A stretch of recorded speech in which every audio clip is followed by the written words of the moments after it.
What's up? It's Way Up with Angela Yee. I'm Angela Yee, and Mano is here. New Mano. And Mano has been complaining and Yes. saying that he is battling obesity I am. every day now. Yes. And so what I did was I took the liberty to invite a very special friend, Dr. Rameck Hunt. What's up? Dr. Hunt, how are you? I'm good. How you doing, Ange? I'm good, thank you. You are an obesity medicine specialist, and you're an author, No Guesswork, right? And that is a weight loss program, but you also have, you founded an obesity clinic. Yes, yeah. And in Princeton about 10 years ago, when I had a patient who was battling obesity, and I really couldn't help her because we don't really learn a lot about obesity in medical school. And so the only knowledge we get in medical school is 4 words: eat less, move more. That's it. And so that's what I told her. And that wasn't helpful, of course. And but when she came back in one day, she had gained some more weight. She was really, really trying. And I talk about this in the book.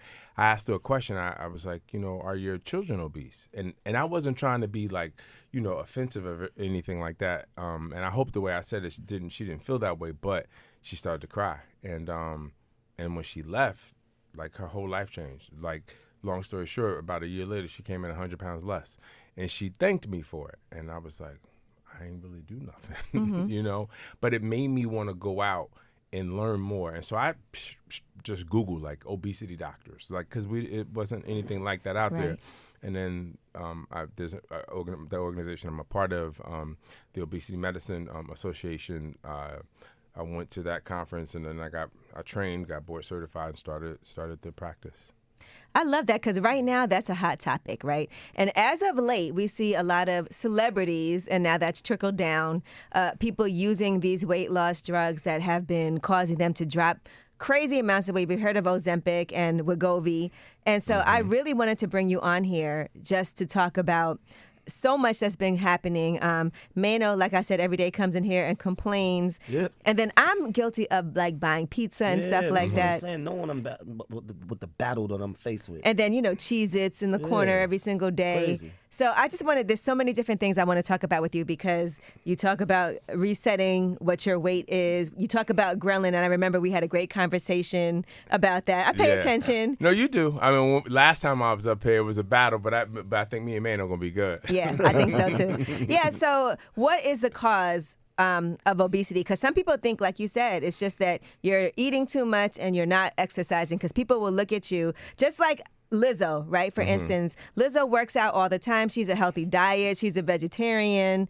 But people always are like, oh, she's not doing anything. And they criticize her and they body shame her all the time. So can you talk about what is the reason why some people can appear to be obese? Yeah, so I actually take care of a lot of celebrities too, and one of the things I tell anybody who I take care of is that obesity is a disease, just like any other disease, like high blood pressure or diabetes, and our bodies have set points. Like, for instance, you have a set point for your pH is 7.40. If you deviate from that set point, your body brings you back. You don't have to willpower your way back to 7.40. Your temperature is set at 98.6. If you deviate, if you go up, you're going to sweat. If you go down, you're going to shiver. Those are set points. Your body has a set point for your weight as well. It's like think of it as a thermostat. So if your thermostat is set at 80, and then your temperature goes down, the furnace kicks in, and then it brings it back to 80, and the furnace shuts off. If the temperature goes up, the AC turns on, and it brings you back to 80, and it shuts off.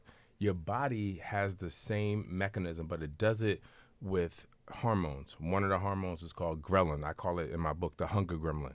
So ghrelin activates your craving center in your brain, and then there are these other satiating hormones in your gut, which is actually the Ozempics and the Wegovys of the world. They pharmaceutical companies were able to manufacture it, and so it's 7 of them. So these 7 hormones fight against this one big bad ghrelin, and so the way your body works is if you lose weight, your body wants you to get back to your set point weight. Let's say it's 250. So you 200. It's gonna get you back there. So but how would that, like, it can't make you grab a Big Mac, but what your body can do is increase your ghrelin tenfold and reduce your satiating hormones, the one that make you feel satisfied and full, to 0. So you never quite feel satisfied, and you always like, I just want something. And so that's why I say this is not a willpower disease. It is not the person's fault. It has to do with hormones. It's the gremlin. It's the gremlin. And sure, everybody has some, stake in the game. Obviously, you got to put in the work. But like we do rat studies where we stick a catheter in the rat's brain and we infuse ghrelin or the gremlin, and they eat until they vomit. Same rat, you stick a catheter in their brain and you block ghrelin. They stare at the food, until they starve to death. Because like this is how powerful these hormones are. So when people say, "Oh, it's just willpower," willpower is an emotion. It is like love, hate. It is so you could get up on the wrong side of the bed and not have willpower that day. So that is not a good strategy for obesity. And so how can you reset your set point then? Because I feel like the set point changes too. Yeah, when you're younger, you're like, okay, I was 120, then a few years later 130, then a few years later 135, and your set point keeps on changing. How can you reset that, or can you? That's a very good question that we and our specialists in the obesity space fight over all the time. I'm in the camp that you can reset your set point, but it takes many, many years. So the set point has to do with a lot of inflammation in your brain in this area called the hypothalamus, and a smaller area called the arcuate nucleus. And that area gets inflamed, and that changes your set point. And a lot of things change your set point. The types of food that we eat, particularly carbohydrates. And so when people say things like, "Oh, I'm eating right," they might be. Like they have this. If you ever saw those commercials back in the day, they don't put them on the air anymore. But when they had kids that were starving, so you had the one set of kids that were really, really skinny, and you could see their ribs, right? That's one set. Those kids are called marasmus kids. That's the medical term for it. But then the other kids were skinny in their arms and legs, and then they had a big old belly. Those kids ate enough calories, but they were poor, so they couldn't eat or get protein, like meat, basically. So they would only eat grains, i.e. carbs. And so their belly is not just fluid, it's actually fat. But then you got to be like, well, then how they had energy for their bodies? Well, their body had to take the energy from their muscle, which is why their arms and legs are skinny. So it's a science to this. So if you eat a lot of carbohydrates, you will gain weight. And so a part of what we do is we tell people to limit their carbohydrates and learn how to navigate in this low carb world. This high carb world. We live in a high carb world. We definitely do. Because I be having them carb cravings. You're a pasta person? Not as much. I like bread though. Bread, I try to stay away from bread. Yeah, it's hard. Is a killer. Does it matter what type of bread you eat though? Because I'm always like, okay, I'm gonna get some Ezekiel bread or something. Yeah. Well, so wheat that's funny about wheat, because like the government allows you to say it's wheat if you just sprinkle a little wheat on it, if it's a little brown. So it doesn't have to be like. What if it says 100% whole wheat? Wow. The 100% is 100% of the things that they drop in the flour. That was 100%. To change the color. Yeah, exactly. If you got a bread that's full of fiber, because that's what wheat is basically, right? It's a carb, but it's a fiber, and fiber is harder to break down. In fact, some fiber doesn't get broke down; it just comes out in your stool. But if you were to eat like a real, like straight up fiber bread, it would taste like cardboard. Now, mind you, they do sell them, and some of them are okay. And they do taste like cardboard. You put a lot of butter on it, you'll be okay. You'll be okay. No. And I also, so now Mano keeps on saying that he's battling obesity. No, I'm clinically, when you look at me, I'm clinically And obese, I want to discuss that because they said the American Medical Association has adopted a new policy on healthy weight assessment, because they did say that the bar for what they're saying is obese is racist in the way that it was conceived. So can you touch on that a little bit? Because this report just came out as far as them considering other factors, including body composition, belly fat, and waist circumference. Yes. Shout out to Dr. Fatima Cody Stanford. Dr. Stanford is in Harvard, and she's an African-American female. And she has been a champion of that for a long, long time. And she's a good friend of mine.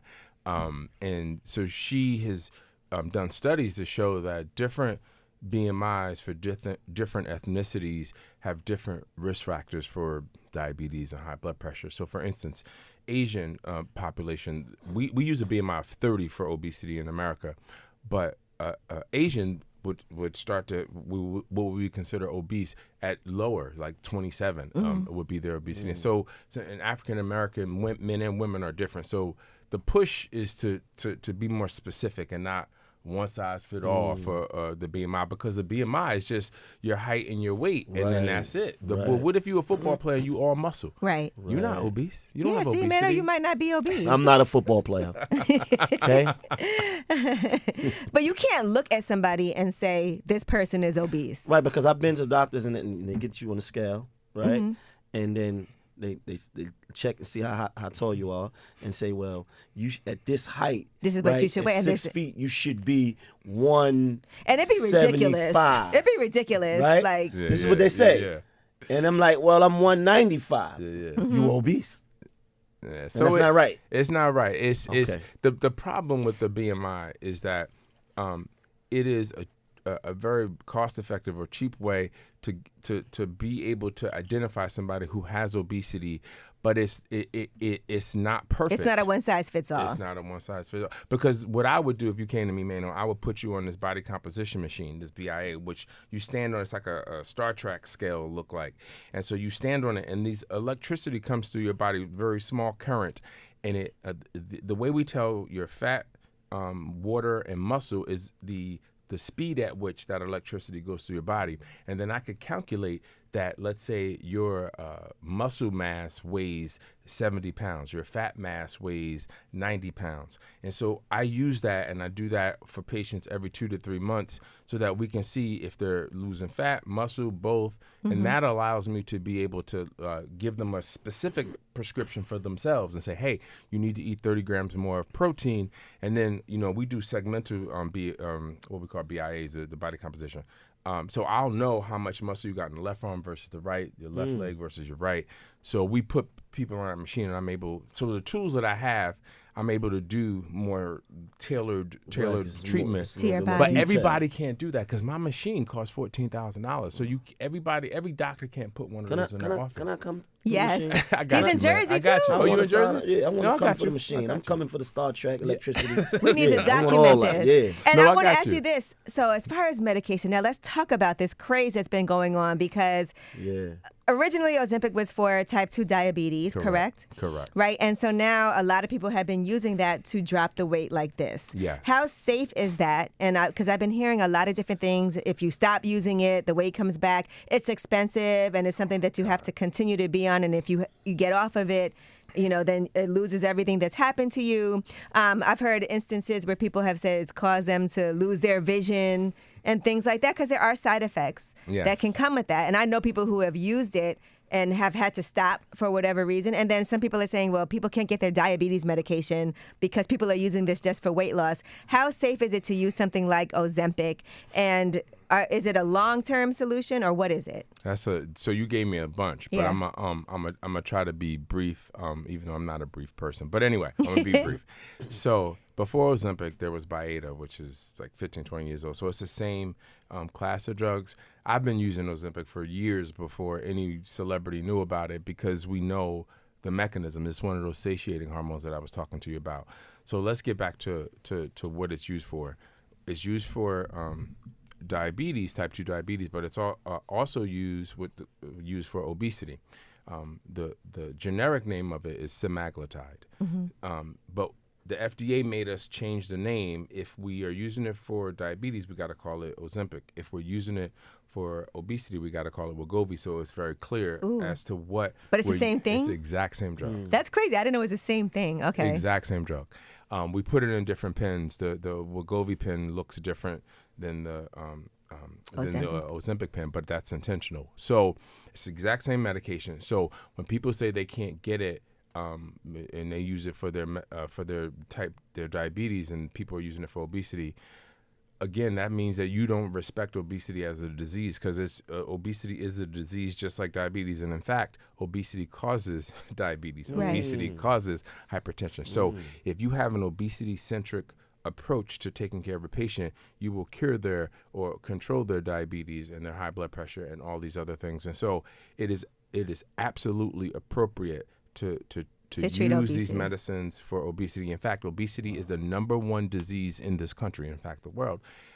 more so than high blood pressure, diabetes, cancer, everything. And obesity causes all these things. It's an inflammatory process, so it actually leads to cancers. It's associated specifically with 13 cancers, but many more it's associated with, and particularly GYN cancers, like so uterine cancer, breast cancer, all these things. So obesity is something that we should use to treat it. Now, as far as the side effects that you were saying, Angela, like the vision thing, that is a rare thing that actually could happen. It's not like something new that we didn't know. It's because you can correct someone's sugar or glucose very rapidly when you use these medications because they're very effective. And so they have a black box like on there to say, hey, make sure your eyes are okay. But the what it causes is this thing called diabetic retinopathy. It actually is a temporary thing. And it's very, very rare. I've never seen it. But other diabetes drugs do the same thing. So insulin even has that warning on it that it can correct your sugar so rapidly that it can affect your vision. So that's actually not a big deal. Okay. The other things that these drugs, like the Ozempics and the Mounjaros and the Wegovy's of the world, can cause are mostly GI side effects because the hormone you produce in your body, it's the pharmaceutical company manufactured it, so it's 94 to 98% similar to what we all produce, and it's produced in your gut. So the biggest side effect is, particularly if you overeat, is nausea and vomiting, and so that's why we titrate the dose up very slowly over 3 to 4 months, actually, so that you won't get that nausea, vomiting. It can cause diarrhea and rarely can cause So constipation. it suppresses your appetite. Is Right. okay? Because I also saw the doctor. They said that created the what is it called, the Semaglutide. semaglutide, said that it makes life very boring and people won't want to be on it for extended periods of time because it makes you not enjoy food. You don't want to go out and eat. Right. No, that's not true. You know how we love having our Going little out. pizza parties up here? I don't. That's right. That's right, man. No, that's right. But okay, so what happens if you stop taking it, right? Does the weight come back? So not we, because the Novo Nordisk is the one that did the has Ozempic and Wegovy, but we've done studies, or they've done studies on that specifically. And so when you stop the medication, roughly about 80% of people regain their weight. When you look at the curve, because they went out to 3 years, when you look at the curve, it goes up, but it doesn't go completely to where their starting weight is. But the thought is that if they kept the study going, you would probably see it go right back to your baseline weight, which proves the set point theory and the ghrelin. But what I want to say about that is, this is the same medication, Ozempic or Wegovy, that if you had diabetes, you would stay on it for life to control your diabetes. If you have obesity, most people would need to stay on it for life to control their obesity. Now, what I do is, if you come to me and we need to help with medication, which I think medication is super important for most people, because what you're telling somebody to do is to fight this fight. Like, let's say you're in a heavyweight fight, you're fighting a heavyweight champion of the world, and your odds aren't that good in the first place. And then somebody says, hey, have this fight I want you to get rid of one of your tools. So we're going to tie one of your hands behind your back and you're going to fight the heavyweight champion of the world. There's no wins in Mikasa. Like, you're not going to win that fight. Right. And so I need to give you all your tools. And Wegovy or Ozempic and whatever, Mounjaro are the tools. And so what I tell people is, we're going to use it until we get to your goal weight. And if you want to stop this medication at that time, we can, but we're going to monitor you. I'm not going to be like, good job, I'll see you in 1,000 years. Right. Like, no, I'm going to monitor. And if your weight starts to go back up, we're going to put you back on it. But some people, they go, you know what? I have so much control over my life. I feel happy. So when he said that people live a boring life, my experience is totally different. They live a great life because they can have control. Right. They might just take a bite of pizza and be like, I'm good, because they have that kind of control. No, not us. I got yeah, obviously it's 2 or 3 slices. What about other things like phentermine? So Mano talked. So these are oral medications. So phentermine is one. The brand name was Adipex. People know about Adipex. So those medications work too. They're good too. They're not as good as the medications that are the injectable medications, because those medications are produced by your body. Basically, they just manufactured it in the lab. Got it. But phentermine does work. But It's a stimulant. It stops working after a while, though, right? Like if you take it, if you prescribe, because I was prescribed that one time, and then I took all of it, and then it stopped working. So phentermine is one of those medicines where some people develop tolerance to it. So that means, like, after a while, it's not as effective as it was when you first took it. So then people go up on the dose. But one of the problems is not that you develop tolerance; it's that you realize that you have control and you don't have cravings, but you might see this cake on the table and you don't really even want it. But it's there. So you say, I got control, I'll take a bite. And guess what? You only take a bite. So you feeling real big bad and bold. The next time you go, you might take 2 bites. The next time you might take 3. And what happens is phentermine can only, let's say, block 10 carbs from coming in before it goes behind you. Not all day. It's not all day. And if some of these carbs can get by phentermine or Ozempic even, or any of the meds, and hit that button to activate your craving center, it's too late. So I tell people when they're on these medications, if that happens to them, go on a 3-day carb detox. But what I tell them before that is that if you see that cake and you know you don't really want it, don't eat it, because you're going to self-sabotage yourself. Yeah, because we end up going out and socially. Cookies, that's the problem right there. Yeah, that is, because you have those things in the house, or somebody brings it to you, or they're like, here, I bought you a bag of chips. Oh yeah. You know, next thing you know. You come in here with cakes and donuts and stuff like that. Listen, I'm driving by Krispy Kreme, that red light is on. I'm like, no, yes, no, yes.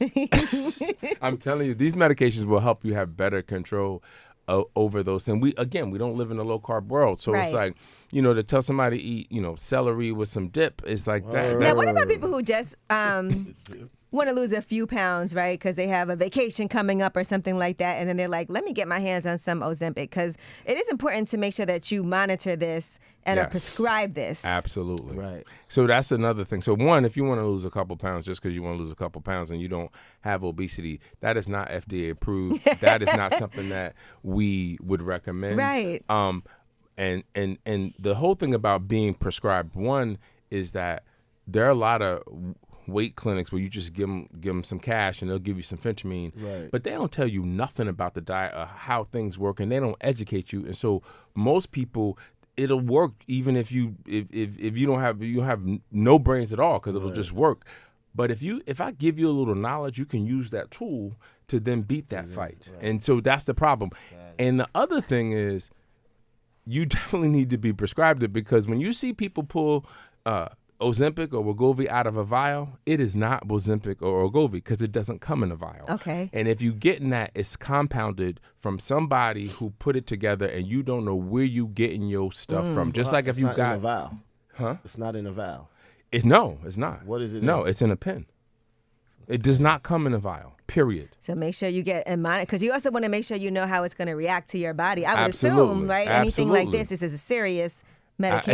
Especially if you have diabetes, because some of the medications that we give people for diabetes, if you are not a physician, you won't know how to tell that patient, hey, you know what, you need to cut that in half or stop it altogether when I give you this Wegovy or Ozempic. So it's important to do it with the doctor. But again, if it's in a vial and you pulling it out with a syringe, that is not Ozempic or Wegovy or Mounjaro. It's none of them, because all of them come prepackaged in a pen. How did this get so popular all of a sudden? Because I feel like this is new. Like, this is a fairly recent thing. All of a sudden, everyone's on it. People are watching. I saw an article, I think it was, I don't know if it was the New York Times, where people were talking about the shame that they have with admitting that they're on Ozempic to lose the weight. But people are also looking. We saw Elon Musk saying that he was taking it and how amazing it is. But it feels like a craze all of a sudden. How did that happen? I think it's the celebrities, because I've been using it for years before, and I didn't have any issues getting it. Now,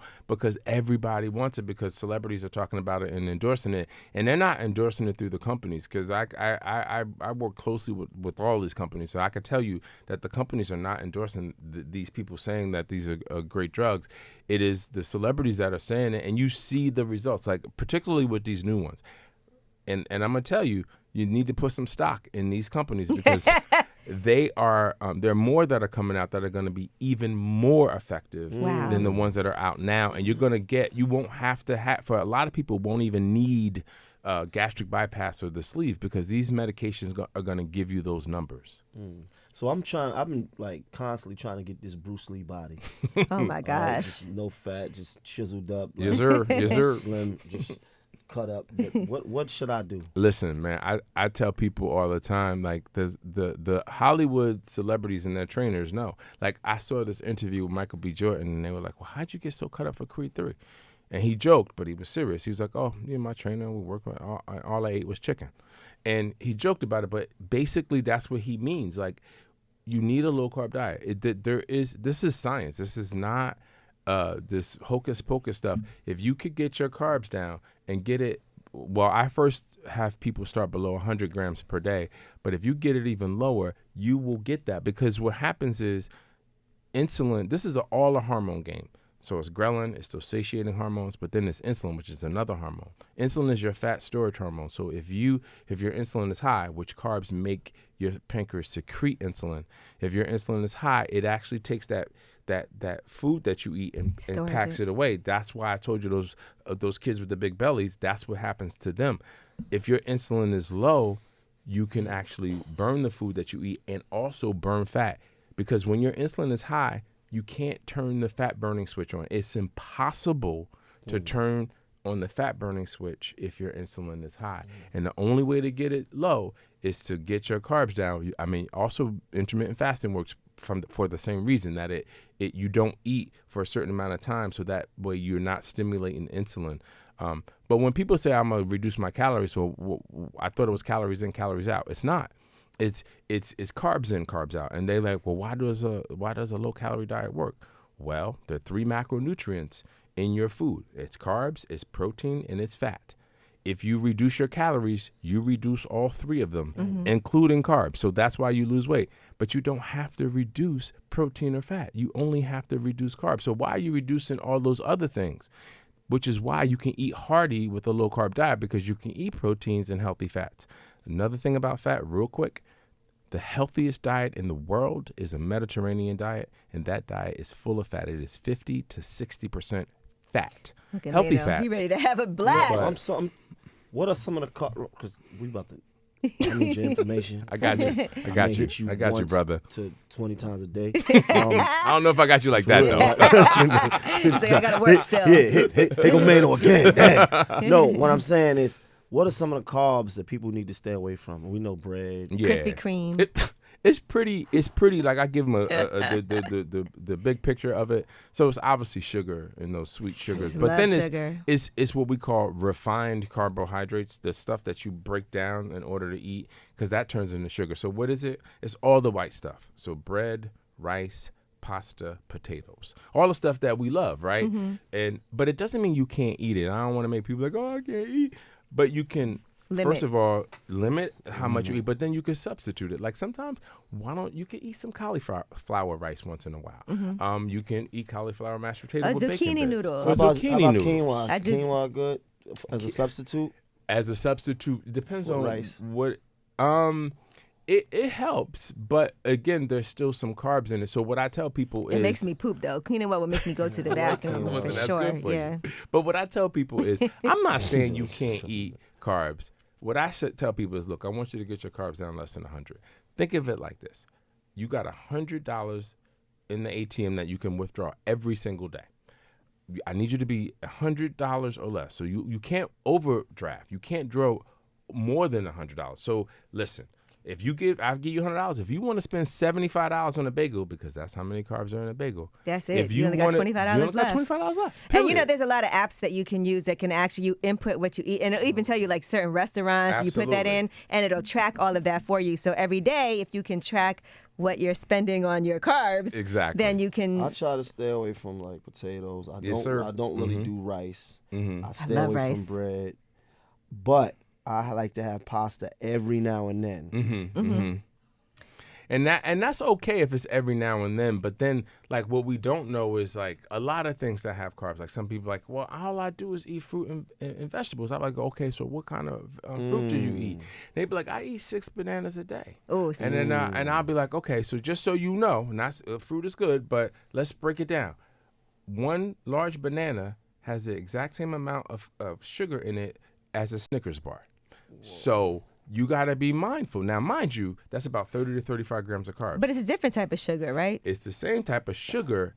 The difference is that a banana and a Snickers bar is different in the sense that your glycemic index, which I'm not going to bore you about, but the bottom line is that your body will metabolize the sugar in the banana much more healthier, I'd say, than the one in the Snickers bar, because it has fiber in it, and so the absorption is much slower. But the bottom line is you still eventually are going to get those 30 to 35 grams of sugar. And so if you were to compare a banana to berries, and any berry, strawberries, blueberries, blackberries, any berry, a handful of berries only has 9 grams of carbs. Mm-hmm. So you're much better off eating berries than you are if you're following, particularly if you're following a low-carb diet, than you are eating a banana. So it doesn't mean you can't eat a banana, but maybe eat half of the banana. So then instead of 30 carbs, you're getting 15 grams of carbs. And how do you eat it? Do you eat it like...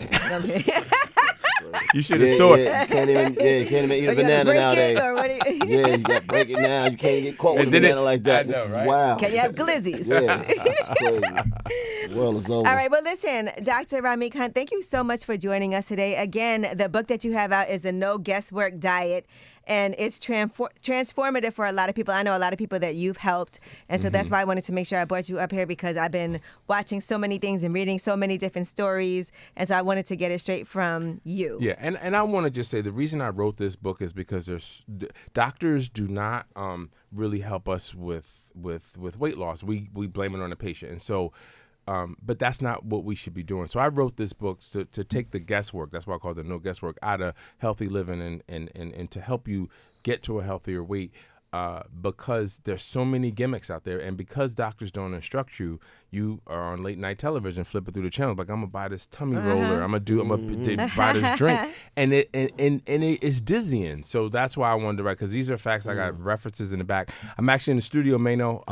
Producing, doing my audiobook though. I'm not rapping, but but yeah. So the sort of audiobook will be out in about 6 weeks. So if so you can read it, you can listen to it. So and I hope you like it. If you do, just let us know. And where can people find you? They can find me on social media, although I'm not on there as much as I should be. At Dr. Rameck Hunt on all Rameck. Yes. Dr. Rameck Hunt. And then, I'm a part of the 3 doctors. We wrote a bestseller called The Pact, a New York Times bestseller. We actually, and this is public knowledge, we're actually working with CBS on a television series for that book. Finally. Nice. Yes. I've been waiting forever Nice. for this movie or series to come. So that's amazing. Oh, good. Yeah. So and everybody read that book, The Pact, growing up. Yeah. It was 3 doctors. You guys were friends growing up, and you made a pact to become doctors, and you fulfilled that after overcoming many obstacles. Yep. I told Mano he would love you. I was like, he beat an attempted murder charge and went on to become a doctor. Come on now, stop it. You always want to bring up old stuff. I know, right? You always want to bring up old stuff. New Mano, new Dr. Rameck. No, not the old version. The new brand better than the old brand, Exactly. baby. Thank you, but thank this you, is brother. my friend in real life. That's right, And that's so right. I appreciate you and all the work that you've been doing. Thank you. Mano, ready for a new Mano? That's right, new Mano. Man, I'm about to get right. All right, it's Way Up with Angela. You get right the right way.